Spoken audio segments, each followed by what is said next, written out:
सुदृढ हृदय आणि निरोगी आयुष्य या मालिकेतील 17व्या सत्रात मी आपले हार्दिक स्वागत करतो. मी डॉक्टर नीलकंठ करंदीकर, पुण्यातील हृदयरोग तज्ञ. मी cardiac consultations, non invasive cardiology test, उदाहरणार्थ इको, स्ट्रेस टेस्ट आणि interventional procedures, angiography, angioplasty, pacemakers वगैरे करतो. सिनियर कार्डिओलॉजिस्ट या नात्याने मला गुणश्री प्राध्यापक कार्डिओलॉजी हे एक पद मिळालेलं आहे. तसंच मुंबई विद्यापीठाच्या DM हृदयरोगशास्त्र या परीक्षेतला मी पहिला सुवर्ण पदक विजेता आहे. आज एक अत्यंत महत्वाच्या विषयाकडे आज वळूया. हार्ट रेट किंवा हृदयाच्या स्पंदनाचा दर. आपण जेव्हा डॉक्टरकडे जातो चेकअपसाठी, तेव्हा डॉक्टर सर्वात पहिले आपली हिस्ट्री घेतो. आपल्याला काय काय त्रास होतो ते जाणून घेतो. मग तपासणी सुरुवात करतो. आणि तपासणी जेव्हा सुरुवात करतो तेव्हा पहिली गोष्ट काही बघत असेल तर तुमच्या हृदयाच्या स्पंदनाचा दर काय आहे, हार्ट रेट काय आहे, हेच बघतो. आणि ही खरोखरी अत्यंत महत्वाची कशी गोष्ट आहे याबद्दल आज आपण चर्चा करूया. जोसेफ कॅम्बेल नावाचे साहित्याचे प्राध्यापक होते. त्यांनी एक खूपच मोलाचं कोटेशन केलेलं आहे, वाक्य बोललेलं आहे. जीवनाचे ध्येय हे आपल्या हृदयाचे ठोके विश्वाच्या तालाशी जुळवणे हे आहे. म्हणजे कसं की निसर्ग जसा शांत असतो, आपल्याला शांती देतो, अशा वातावरणात गेलं तर आपले हृदयाचे ठोके सुद्धा शांत राहतात, कमी राहतात आणि खरोखर तालाशी ताल जुळतो असं म्हणायला हरकत नाही. तसंच आपली प्रवृत्ती ही निसर्गाशी जुळवणे हे सुद्धा आपलं एक ध्येय असलं पाहिजे. आणि म्हणजेच आपला स्वभाव शांत, कंपोज्ड असा असलं पाहिजे. आणि ह्याचा आपल्या हृदयावर खरोखरी खूपच परिणाम होत असतो. हृदयाच्या स्पंदनाचा दर याबद्दल आज आपण बोलणार आहोत. हृदयविकार नसलेल्या निरोगी व्यक्तींमध्ये प्रौढांसाठी सामान्यपणे विश्रांतीच्या वेळी हृदयाची गती, ज्याला नॉर्मल रेस्टिंग हार्ट रेट असं म्हटलं जातं, हे ही गती 60 ते 100 ठोके प्रति मिनिट किंवा बीट्स पर मिनिट असते.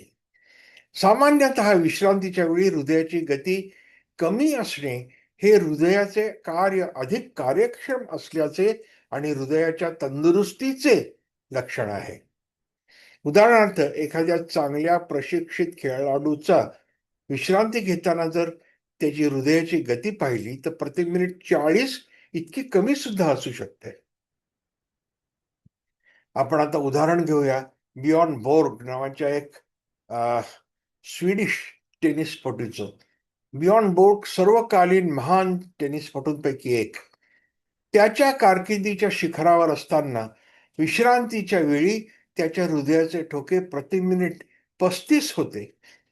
याचा अर्थ की केवळ 35 ठोक्यांमध्ये तो आपल्या पूर्ण ॲथलेटिक शरीराची गरज भागवू शकत होता. वर्षानुवर्ष केलेल्या टेनिस प्रशिक्षणामुळे हृदय व रक्तवाहिन्यांमध्ये झालेल्या अनुकूल बदलाचा हा एक उल्लेखनीय परिणाम होता. व्हेरी एफिशियंट कार्डिओव्हास्क्युलर सिस्टम असं त्याला म्हणता येईल. आता 70व्या वर्षी साधारण अजूनही बियॉन बोर्ग फिटच आहे. आता पूर्वी आपण एक व्हिडिओ पाहिला होता, तो परत बघूया आणि त्याचं महत्व परत जाणून घेऊया.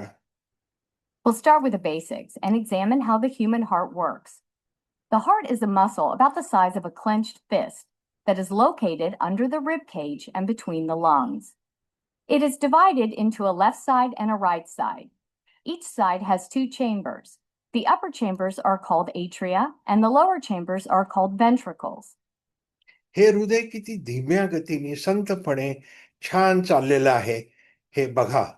आणि नंतर काही वेळ काळाने हे याची गती कशी वाढते तेही बघा. Blood flows from the atria to the ventricles through one-way valves. The atria and the ventricles work together as a team to pump blood through the heart. The right atrium receives oxygen-depleted blood from the body and pushes it into the right ventricle, which pumps it out to the lungs. Oxygen-enriched blood is returned from the lungs to the left atrium, which pushes it into the left ventricle, where it is pumped back out to the body. After the body has used all of the oxygen in the blood returns to the heart and the cycle repeats. In a normal heart, this sequence occurs 60 to 100 times per minute. ठोके वाढलेले दाखवलेत. The heart's beating rhythms are driven by electrical impulses within the heart. In a normal heart rhythm, electrical signals originate in the heart's natural pacemaker, the sinoatrial node, also called the SA node. These electrical signals travel from the atria to the ventricles in a defined rhythmic pattern. The electrical signals pass through the atrioventricular or AV node. The AV node acts as a natural gatekeeper for the heart, through which all the heart's electrical signals normally pass. आपण मगाशी बियॉन बोर्ग याचं उदाहरण पाहिलं. त्याचे सुरुवातीला विश्रांती करताना 35 ठोके असायचे, पण अशा फिट माणसाचे ठोके व्यायाम केल्यानंतर हळूहळू वाढायला लागतात, कारण एक अत्यंत कार्यक्षम हृदय त्याच्या छातीत असतं. आणि बियॉन बोर्गचं सांगायचं म्हणजे टेनिसची मॅच 5व्या सेटपर्यंत गेली तर जवळजवळ निश्चितच समजावं की बियॉन बोर्गच जिंकणार, कारण त्याचं कार्यक्षम हृदय, त्याचे ठोके 110, 120, 130 फार फार तर जायचे, आणि प्रतिस्पर्ध्याच्या हृदयाचे ठोके मात्र 170, 180, 190 पर्यंत सुद्धा पोचलेले असतील त्यावेळेला. आणि ते जास्ती ठोके झाल्यामुळे ते लवकर थकून जायचा, तो माणूस लवकर थकून जाणार. पण बियॉन बोर्ग थकलेला नसायचा आणि 5वा सेट तेवढ्याच जोमाने खेळून जिंकायचा. हे हृदयाची गती सुरुवातीला कमी असण्याचं महत्व. आपल्याला जर दीर्घायुष्य पाहिजे असेल तर हृदयाच्या स्पंदनाचा दर कमी पाहिजे, श्वसनाचा दरही त्याचप्रमाणे कमी पाहिजे आणि तापमानही कमी पाहिजे. पल्स रेट म्हणजेच हृदयाचे ठोके कसे मोजावेत हे आता बघूया. जरी तुम्ही शरीराच्या अनेक भागांवर तुमची मान, कोपराचा आतील भाग आणि पायाच्या वरच्या भागावर सुद्धा रक्ताचे ठोके, पल्स अनुभवू शकत असलात, तरी नाडीचे ठोके मोजण्यासाठी मनगट ही सर्वात सोयीस्कर आणि विश्वासार्ह जागा आहे. तुमची तर्जनी, इंडेक्स फिंगर, मधले बोट, मिडल फिंगर आणि अनामिका, रिंग फिंगर एकत्र करून मनगटाच्या अंगठ्याच्या खालच्या जाड भागाच्या खाली ठेवा, जिथे नाडीचे ठोके थ्रॉबिंग जाणवतील. जास्त दाब दिल्यास नाडीचे ठोके थांबू शकतात. तेव्हा साधारण माइल्ड टू मॉडरेट म्हणजे कमी दाबाने हे 3 बोटं ठेवा, म्हणजे तुम्हाला नाडी चांगली लागू शकेल. 15 सेकंदात हृदयाचे ठोके मोजून त्या संख्येला 4 ने गुणल्यास तुम्हाला बऱ्यापैकी अचूक रीडिंग मिळू शकते. तुमच्या विश्रांतीच्या स्थितीत हृदयाची गती मोजण्याची सर्वोत्तम वेळ म्हणजे सकाळी उठल्या उठल्या अगदी अंथरुणातून बाहेर पडण्यापूर्वी. त्यावेळेस हृदयाचे ठोके जर कमी असले, 60च्या आसपास असले, तर समजावं झोपही छान झाली आहे, रेस्टेड आपण आहोत आणि ही नॉर्मल हृदयाचे ठोके आहेत. तुमच्या हृदयाची कमाल गती मोजण्यासाठी शक्य तितका जोरदार व्यायाम केल्यावर लगेचच तुमच्या नाडीचे ठोके तपासा. आपल्या नाडीचे ठोके तपासायला येणं हे अत्यंत महत्वाची गोष्ट आहे आपलं हृदय आणि तब्येत चांगली ठेवण्यासाठी. हे बघा, हे दाखवलंय ही रेडियल धमनी कशी तपासायची. हा डावा हात रुग्णाचा असो, तुमचा असो, आणि ही 3 बोटं ही रेडियल धमनीवर ठेवलेली आहेत.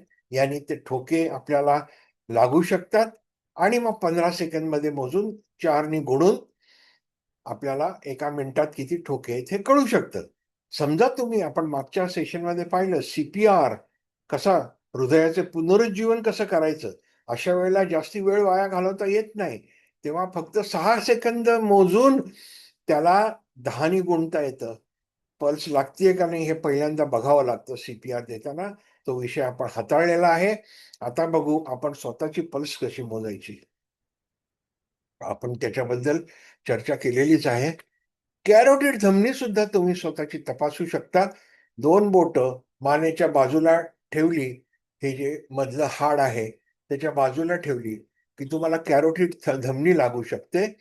आणि हे कॅरोटिड बघताना नेहमी लक्षात ठेवा, दोन्ही बाजूला कधीही एकदम बोटं ठेवायची नाहीत. चक्कर येऊ शकते असं केल्याने. एका बाजूला 2 बोटं ठेवा आणि कॅरोटिड धमनी तुम्ही तपासू शकता. स्थिर अवस्थेत पुरुषांसाठी सामान्य नाडीचा दर काय ते आपण बघू. आपण याच्याबद्दल आधी बोललोच आहोत की जो खेळाडू ऍथलीट फिट असतो त्याचं वय कोणतंही कितीही असो, त्याच्या हृदयाचे ठोके पल्स रेट साधारण कमीच असतो. हे बघा 18 ते 25 या वयोगटात 49 to 55, तेच 65च्या पुढे 50 to 55. आणि खेळाडू ऍथलीट उत्कृष्ट तुमची तब्येत आहे, चांगली तब्येत आहे, सरासरीपेक्षा चांगली आहे, सरासरी तब्येत सरासरीपेक्षा कमी आणि निकृष्ट असली जर तब्येत, तर तुमच्या हृदयाचे ठोके बघा इथे 82 प्लस दाखवलेत. तेव्हा जितका पल्स रेट कमी तितकी तुमची तब्येत जास्ती. पण ह्याच्यात एक लक्षात ठेवलं पाहिजे की तुम्हाला हार्ट ब्लॉक किंवा दुसरा हृदयाचा विकार तर नाही ना. ज्याला कोणताही विकार नाही अशा लोकांसाठी हा तक्ता अगदी बरोबर आहे. तसंच स्त्रियांमध्ये हा पल्स रेट पुरुषांसारखाच मध्ये कमी आणि निकृष्ट जर तब्येत असेल तर 85 पेक्षा जास्ती असू शकतो. स्त्रियांमध्ये पुरुषांपेक्षा 3 ते 4 बीट्स पर मिनिट म्हणजे मिनिटाचे ठोके हृदयाचे जास्ती असतात साधारणपणे. हृदयाचा स्पंदनाचा दर ह्याच्यावर खूप रिसर्च झालेला आहे. आणि या संशोधनांमध्ये बघा, हे एक संशोधन त्याचा इथे उल्लेख केलेला आहे. एकूण 3783 लोकांमध्ये हृदयगतीचा रक्तदाबाशी संबंध आढळला. भारतीय रुग्णांमध्ये विश्रांतीच्या वेळी हृदयाचे ठोके जास्त असणे याचा उच्च रक्तदाबाशीही संबंध आढळून आला. म्हणजे तुमचे जर ठोके जास्ती असले तर उच्च रक्तदाब सुद्धा असण्याचा संभव जास्ती असतो. आणि बरेचसे अजून दुसरे विकार सुद्धा तुम्हाला असू शकतात, थायरॉइड वगैरे. तेव्हा जर ठोके जास्ती आपल्याला आढळले तर निश्चित कार्डिओलॉजिस्टचा, हृदयरोग तज्ञाचा सल्ला घेणं आवश्यक आहे. दीर्घकाळ वाढलेले हृदयाचे ठोके कार्डिओव्हॅस्क्युलर म्हणजे हृदय आणि रक्तवाहिन्या यांच्या शी त्याचा संबंध असतो. आणि अशा लोकांमध्ये वाढलेले ठोके ज्यांचे असतात त्यांचं बीपी पण जास्ती असू शकतं. अशांमध्ये मृत्यूचा दर आणि आजारपणाचा दर जास्ती असतो असं संशोधनांमध्ये आढळलेलं आहे. धन्यवाद. आजच्या ह्या छोट्याशा पण महत्वाच्या सेशनमध्ये आपण पाहिलं की हृदयाचे ठोके किती महत्वाचे आहेत. हृदयाचे ठोके नॉर्मल असणं हे आहेत का नाही हे आपण तपासू शकतो. तपासणं आवश्यक आहे. तुम्ही, मी सगळेजणांनी हे जरूर तपासावं. मंद सकाळी उठल्यावर आपले ठोके किती आहेत हे जरूर बघावं. असंच एखादं टेन्शनचं समजा वातावरण आलं किंवा खूप तुम्हाला धडधड जिने चढायची वेळ आली, तर ते जिने चढल्यानंतर आपले ठोके किती वाढलेत हे तपासून बघावं. आम्ही जी स्ट्रेस टेस्ट म्हणून तपासणी करतो त्याच्याबद्दल नंतर आपण बोलणारच आहोत. त्याच्यामध्ये सुद्धा व्यायामानंतर ठोके किती वाढतात हे आपण कसे बघतो हे आपण नंतर चर्चा करणारच आहोत. परत एकदा तुम्ही माझं सेशन पाहिल्याबद्दल धन्यवाद. माझ्या चॅनेलला तुम्ही सबस्क्राईब केलंच असेल, नसेल केलं तर जरूर करा आणि मला थम्स अप द्या. त्यांनी मला भरपूर प्रोत्साहन मिळेल नवीन माहिती तुमच्यापर्यंत पोहोचवण्यासाठी. आणि माझा चॅनेल तुमच्या नातेवाईकांना, मित्रमंडळींना जरूर त्याच्याबद्दल सांगा आणि जास्तीत जास्त ही माहिती पसरावी अशी माझी इच्छा आहे. धन्यवाद. परत एकदा पुढच्या सेशनमध्ये नक्की भेटू.